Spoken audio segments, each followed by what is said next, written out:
sometimes when we see so much flooding in Trinidad and Tobago, we wonder what's causing it. Sometimes we blame the government. Other times, of course, we blame ourselves, which we must do at times because we too are at fault. But take a look to the back of me.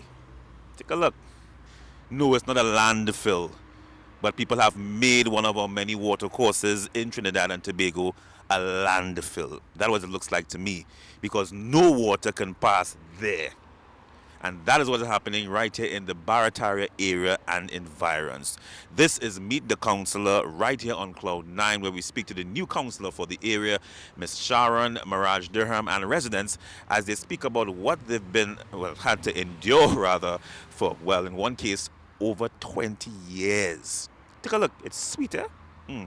Good to look at.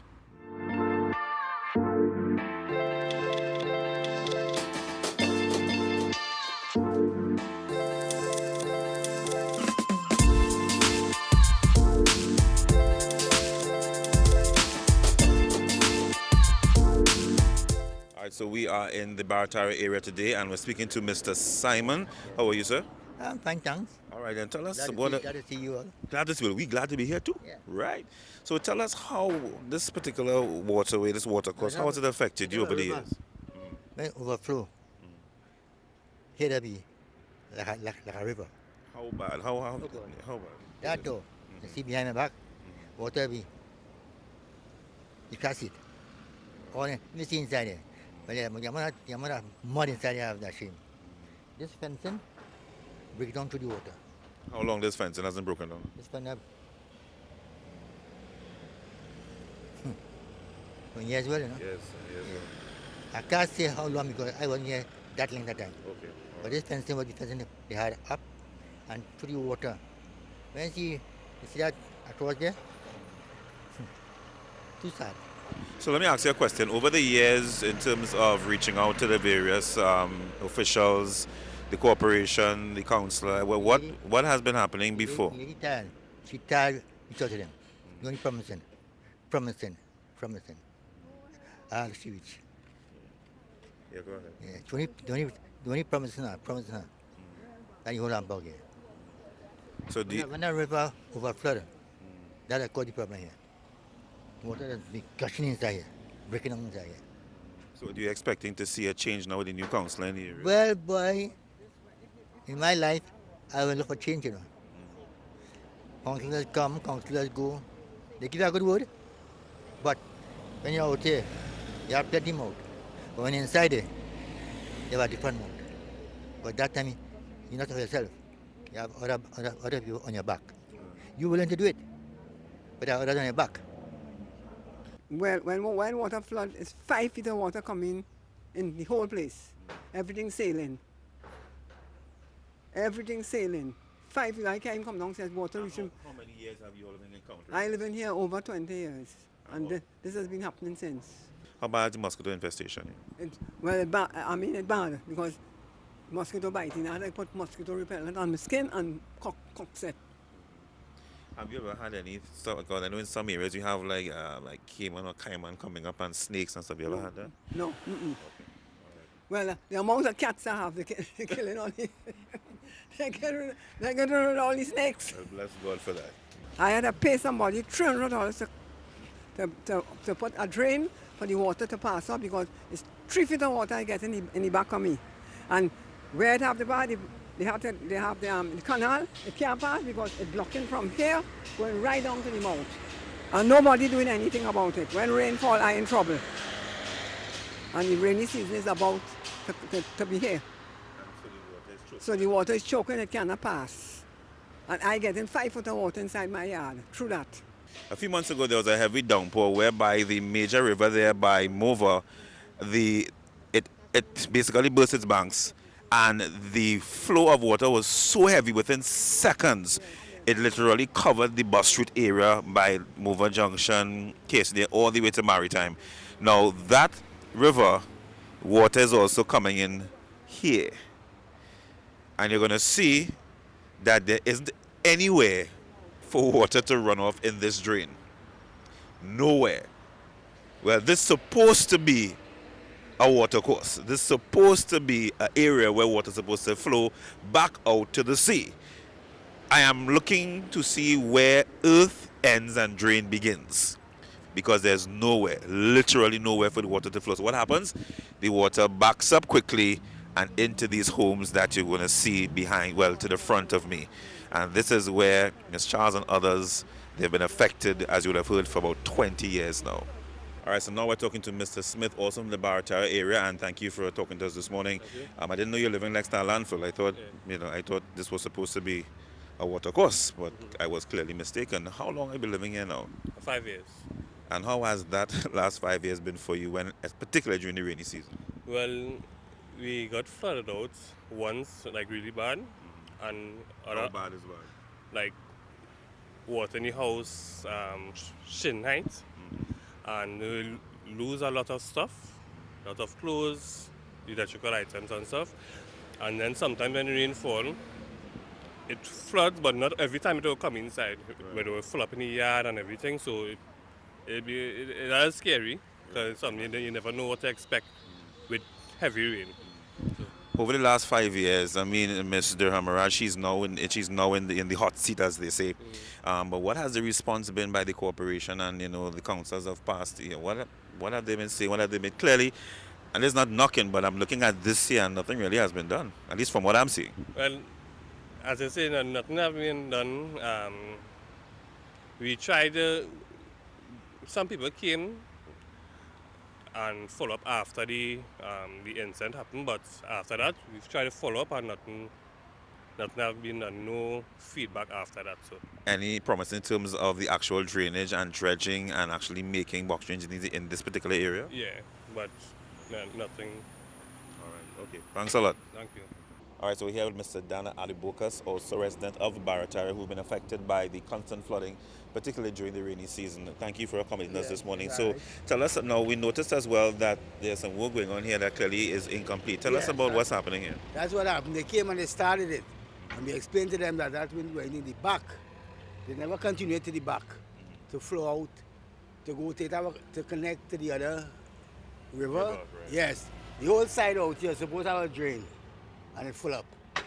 So all behind, the rest of the concrete work right there, and behind, the water is stagnant right now. Because they usually take the mud up and drop it on the bank, in the back, and rise it, and rise it. They have a guy planting, and right by him is supposed to have the full drain coming through, has nothing. But there is completely level. You understand? So all the water is just back up. And I said, real bad, they go flow straight through. But look how high this yard is. This yard is actually about 3 feet above. And a little bit came there, that's a small flood. Right? It was up straight to the next side of the house. Straight up the yard. Usually I think twice downstairs flooded out and everything was destroyed. Right? And it came up about halfway on this side. And you had to spend whole 2 days shuffling mud. I decided to make 2 things to the gate. In fact, right there now I'm making them. To put to the front, to block it, to block. Over the gate there? Yeah, from the 2 pillars. Yeah. Yeah, I had the frame inside there right now. Yeah, so, Yeah, but they say, I know it's ridiculous. It's much, it's 30 years now. No? So one saying 20, so we're going to, Yeah, it's 30 even years. more, 30 years. Yes, it's about 30 years. I is 59 years old. I is 59 years old. I said we is 20. Council after government come, government go. The same thing. They the only thing they did in the 30 years. That piece of canal there. Well, They do something. They didn't do that side watch. Yeah, we noticed that. Yeah, they do here, straight along here, and they do that little piece right there. That was it. You have a new councillor now. What are you hopeful of that she can bring some results to the area? Yes, well, we really hope so, because this is too much. I getting so old now, I'm not able to clean up all these things, So, I really wish we could get some kind of help out here with this water system. This rain is not nice. It's not easy. It's too much of work. It's a lot of cleaning up after too, and then they don't come and even wash down after. They don't ever come and wash down. You had to come out here and try day after day after day to get the mud off, So I just hope everything would work out now. Thank you very much. Yes.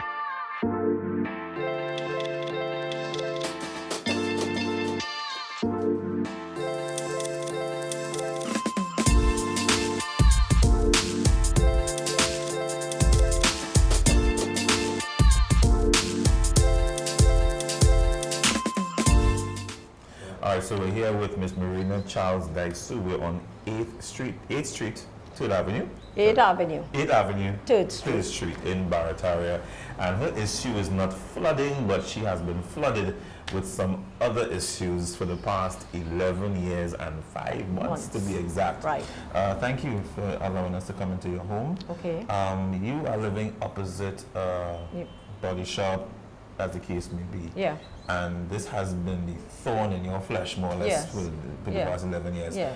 Take us way back to when they actually established this factory, this Oh, paint shop. 2007. And It's what's all happening since then? all polluting us with the toxic paint fumes and noises. They do all the dirty work to the back of the river, right? High power was to intercom. You're hearing everything, everything, all the noises, everything they do. We get it straight to the back. No noise to the Eastern Main Road. Because you look to the back of It's the affect us a lot, yeah. And my house is right here at the corner. So we get the full blast. Everything they do, we get it. When they come in the morning, bam, they open that gate. And you hear the noises. I lie down and my heart just, in pieces, ripping apart. Because they start already. And then all they turn on the special thing for the noise, to make the, whatever. For the paint or whatever, when they started, and the pounding and the noises, and it's unbelievable. It's terrible. So within, let's say, the first year of all of this, did you try approaching them? Did you approach, what was your first? EMA. EMA. I wrote to EMA. And just, okay, they're working on it, and then these people came, they smelled it too, they went back, nothing. Did they agree with your complaints? Did they understand where you're coming from? Yeah, but nothing came out of it. Nothing, everything was just under the table. Everything went under the table. And I understand as well that it was built on the riverbank? Yeah, actually built on the riverbank. All the pipe is right there, connected. Everything flows in the river. Yeah, so they're not only polluting us here, they're polluting all the fishes and whatever lives in the river. And what about support from neighbors and so forth in terms of getting this word out there? We had a press conference, and the neighbors came, yes. And Mr. Khan said they will try and see what they could do. At that time was Fuad Khan, and nothing happened. Nothing happened. Now, we're looking at 11 years. Yeah. And what about your health? Because you live here with your husband. And Well, God is so good. He's such a great God. Well, that is what I'm trying to pursue, that I don't get cancer or anything. Right? That is what I'm trying to avoid. That is what I'm trying to avoid. Have you ever tried meeting with the owners of the body shop? No, no. We tried it. EMA said that one day, the officer said that we'll make a contact with the owner, but it never came to pass. That he will meet us one day. I don't think he said that he didn't want to do it, the owner. Yeah, just to talk it. So looking at 11 years and 5 months, and now we have a new councillor in the area. What are you hopeful with the new council that something may get done? Yeah, because we actually choking in our house. It's all different type of noises. Are you hearing it? Are you hearing it? That is going to feeding up for the to do the spray painting. That is a pounding there. Some car with some big dent somewhere. And after they're going to put in for the paint, the sprayers. They're not using low filters. At the time they had stopped, they was using the filters, right? But since the father passed away, they continue. Father died, the owner. Well, actually, I just got an odor. I actually You smell it? Yeah, you smell it? I just got it. Yeah, right. Just got it. Okay. And for those of the analysts, actually, they now start spraying. I'm now getting the scent. It's faint for now, but I gather it's coming up. It will come. It will get worse. Right. And this is what I have to go through, endure. For the whole, well, according to how many cars they have, right? And the spray painting. If it's 2 cars or whatever. The more cars, it worse. Wow. Right. And you have to be choking and running around the house. All this kind. You run around the house, you're still getting it. Because it's in the air. And it's not only for, it's everybody.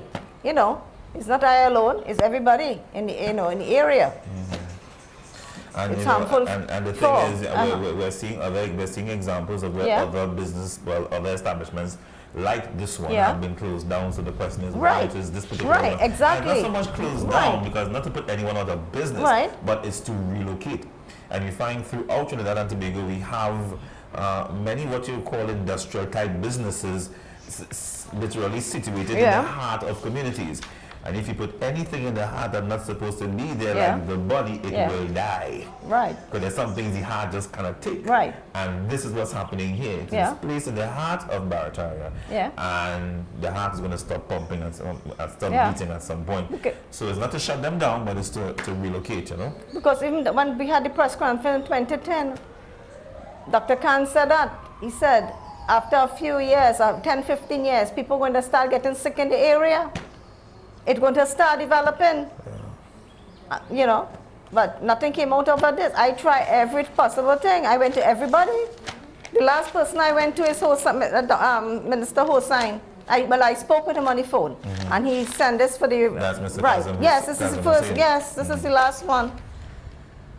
This is I enclosed the And nothing caption came letter out with after that. attachments. This is all the attachments here. Yeah, yeah. The local government And nothing came minister. out of this. Yeah. It's unbelievable. From Alderman. You will tell me, Roberts. yeah, because you have money, you could kill the poor man. Yeah, you could kill the poor man, he's nothing. You know? Why did they put that in where they live? In their area. All right, so the council will address this, but this is bigger than the councillor. This is something I believe central government should look into, or the minister as well. But they put him there, yeah, they put him there. Tongue and Country put him there, but he applied for a warehouse and he put an auto garage. That is it. He has no approval. It's marked there. It is on one of these papers. It is there. There's no approval. I have it somewhere. Look at here. Yeah. This Jack Warner. This one, the next one. Yeah, he was my boss. And he tried to. Mr. Warner was my boss. That's the next one I highlighted it. I put it in here. Just now, yeah. Something. Dr. Wasina was my man. I have it somewhere. It's an illegal activity. And I have it somewhere. I have it in the next paper. Before you leave, I will find it. I'll give you, with no approval. So basically what she's saying is that there are letters that she received where there was no approval for, it was for a warehouse, Yes. but The change it to a body shop. Body shop, yeah, So I guess it was, the perception was it was something for storage. Right, More or less. exactly. Okay, understood. Yeah. And she has her documents to, right. to prove To that. prove it. Right? I want to thank you very much. We have welcome. as well, I think it's your husband, has to speak, your husband. No, my brother, Your my husband, okay. yes. Roddy, Thank you very you much. want to say something? All right, so we have Mr. Roddy Charles. He is the brother of Miss Marina Charles. And I just want to quickly read a line from a letter sent to Mr. Imam Bash, basically where it says, and I quote, the regional corporation legislation allows them, being the establishment in question, to serve a show cause notice and demolish the building after 14 days if no approval can be produced for the building. There is no approval, and that's what she was saying. Seems as though based on the documents received that there was approval for a warehouse, right? But again, this is where the corporation needs to investigate this matter further. Mr. Roddy, how are you, sir? Roddy Charles, it's Charles, right? Very good, yeah. Thank you for allowing us into your home. Yes. Just give us your account of the last 11 years. I mean, how's it been for you? Well, it has been quite challenging from what I understand. Well, the biggest problem is the smell, right? The smell of the paint, Right. yeah? Because, you know, you get a sweet, sickly smell.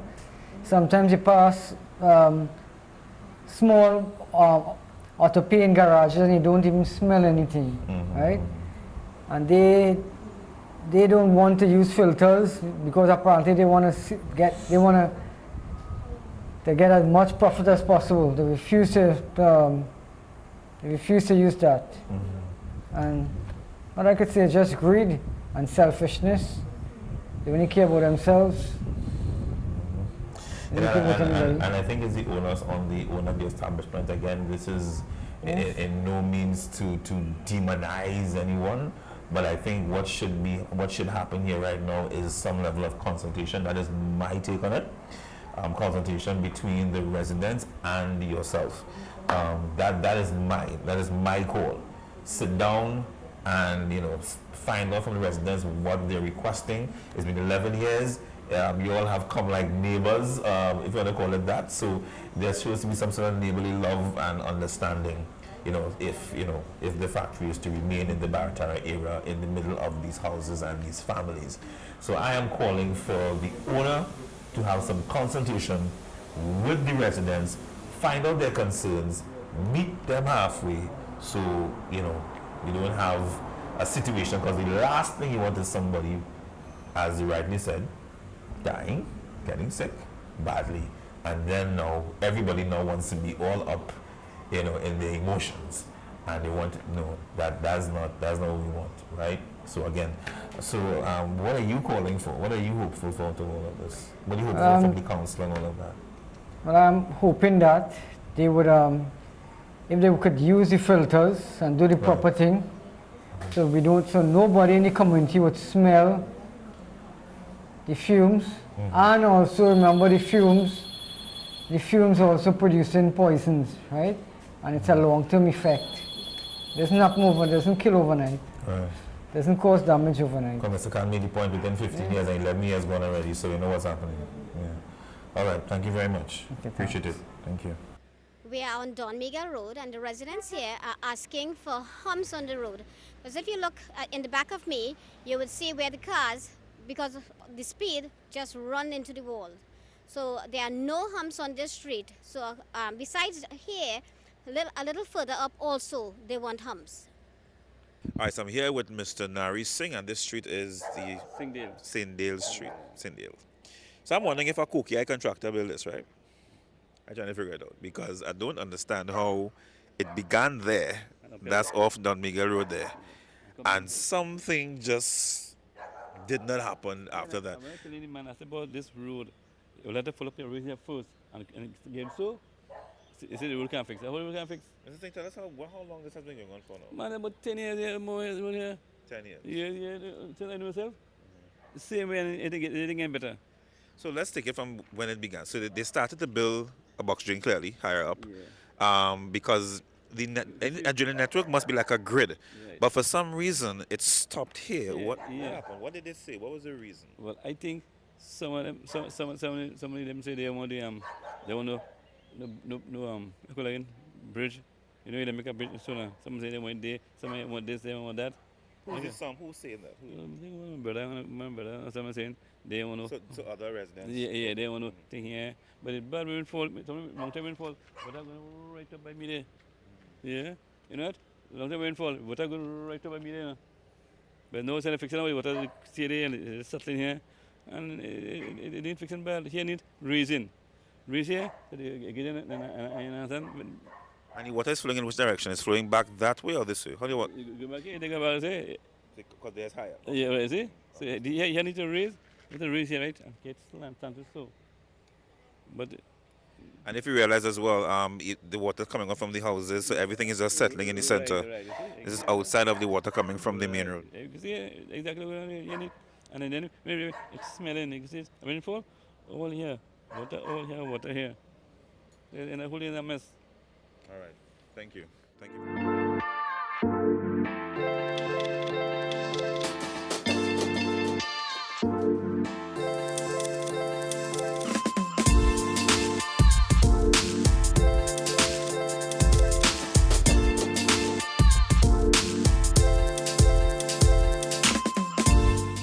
So we're standing in the midst of, well, we call it an empty lot, right?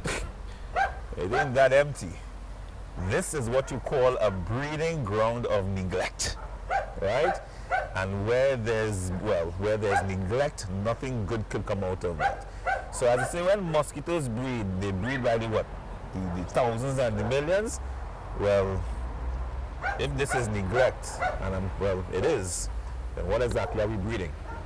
I am here right now with the new councillor for the Barataria area, Mrs. Sharon, Maraj-Dharam. Congratulations to you, first of all. Thank you so much. It's an honor being here. It's also an honor standing amidst all this bush, right? But that's all right. That's why we're here. One of the many issues that you've had to see all your years while living in Barataria. But take us back, because you were born and bred in this area. Tell us, what was life for you growing up in the Barataria area? Barataria was a wonderful place to be.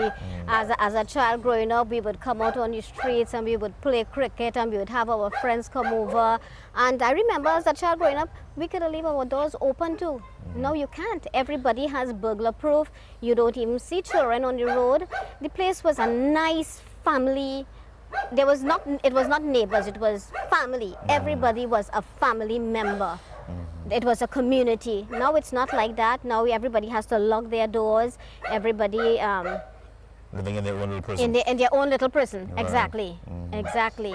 Did you ever see yourself entering politics or being involved in any sort of community activism? Was this something always part of your vision for your life? Yes. As I was growing up, my family were always helping people. So I grew up helping people all the time. Not in a political way, but in a community way, right? So that's how I grew up.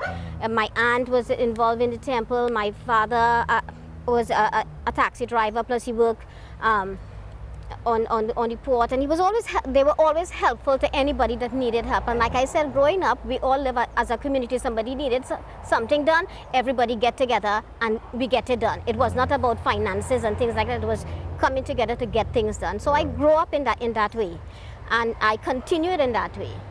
So now came the politics part of it, in terms of when did this begin for you, the actual era of politics? Well,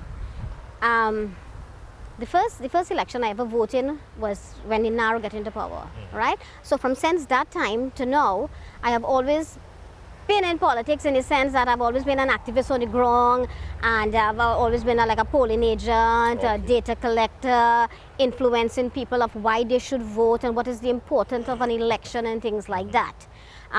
Never really thinking that I'm going to get into active politics like this, but it happened, and here I am, and I will continue to do the best that I can on the ground. Why do you think it was necessary for you to step in and, for the role as a councillor? What did you see that was missing in Barataria? You know what? I need to do something more. We weren't being represented in the way that we should be. In the sense, there are a lot of issues. There was neglect. Large potholes that you could probably have a swimming pool. If you would go around the area, and you will see all the manhole, and there's pieces of wood in the areas like that. People were complaining. The mosquitoes, and I know people made fun of the sandfly, but they're complaining about the sandfly too. The mosquitoes, the sandfly, and with lots like these, rodents. The rodents, you go throughout Barataria, and they are complaining about the rat and the mosquitoes and things like that. And I just thought that being a person on the ground, and the community said, Sharon, election is coming up, and I think you, being the person that who you are, you should go up to represent. Tell us about the situation down by that area surrounding Maritime, extending from the major river by Motor, because there's literally no proper runoff for water to the back of those houses there. What's happening there? And it's been for almost 20 years in some cases. Yes, well, I knew that it flooded, but I didn't know it was that extent until I started walking the area. And then I found out that how high the water would go, and the residents say, after the flood, nobody would come around to ask a question, to assist. But when I went there now, and I looked at the area, work was started, and they just stopped abrupt. And where they stopped, there is nowhere for the water to go. So we have to deal with all of that. They started on one side, they have box drain, and on the other side there is nothing. So work needs to continue. And that was years now. Some years now. Yeah. Now, one of the residents he spoke to, and he was very honest. So I'm going to repeat what he said. He basically, I'm paraphrasing a bit. He says that Councillor came, Councillor go. Yeah. Now he doesn't want to have faith in you. Yes. But he is the old man now, and he's fed up. Yeah. How do you respond to those who are saying, listen, I want to give you a chance, but I've heard it all before. What do you say to them to encourage them? Listen, I'm going to do my best. What can you say to them? Exactly what you just said. I am going to do my best. I told you that I was coming back, and I did come back to see you. I am taking the pictures, I am doing everything. I will take it back to the corporation to see how best I can represent you in this manner. I will also see if I can get the officers who are in charge to come and see it myself. And again, like just before the election, I went to them. I came back within the same week. I went back to them. because I saw for myself what was going on. So my next step is to go into the corporation, go into council and represent them and let them know what is taking place and see where we go from there. I see you also have broken pieces of the road, also broken pavements. The drainage is pretty bad. I mean, I see it's like just pockets of work that was done and that was about it. It's just pieces and pieces and pieces. And if you watch a lot of our drains, it's full of grass. It's like this. It's like this. There is no maintenance. So we have to see as much as possible what we can do to get these things done. And in the context of your relationship with the PNM candidates, because I always make the point that despite whatever side of the fence that you're on, we could always cross over that fence. Yeah. You understand? So are you willing to work with the PNM candidate? Because she would have gotten her own level of support in the area. Yes, I am willing to work with anyone to make our community a better place. Whether it is PNM, whether it is PEP, whoever it is, I am willing to work with everyone. In terms of the crime, anything that you'd like to talk about that as we wrap? I spoke to Sergeant Applewhite, and I have to go into him officially and ask him, and for a rapid response thing and a more community patrolling. And I want to say, within this last week, I have seen police on the streets. Nice. Like last night, I was out about 7:30, 8 o'clock in the housing and development, and the police was on the road patrolling. And I was I stopped and they greeted me and they said, well, yes, they are patrolling the area. So I was very happy to see that. I want to thank you very much for literally coming with us this afternoon, and we're really hopeful and we pray that you get that support that you need to really bring forward the work that needs to be done in the Barataria area. Right? Thank you so much, Sharon. No, right now we kind of we trespassing on somebody's house, because on somebody's step right now. So yeah, we have Zabaka too, eh? Yeah, and that's Zabaka and the yard thing. There's a last new first Councillor. No, I just show you the tree. I didn't say anything. Somebody's house. You're on the step. Right. Come on the step. Come on the step. Nice. Thank you. All right. Thank you. The greenhouse. All right. This has been Club 9. ACT,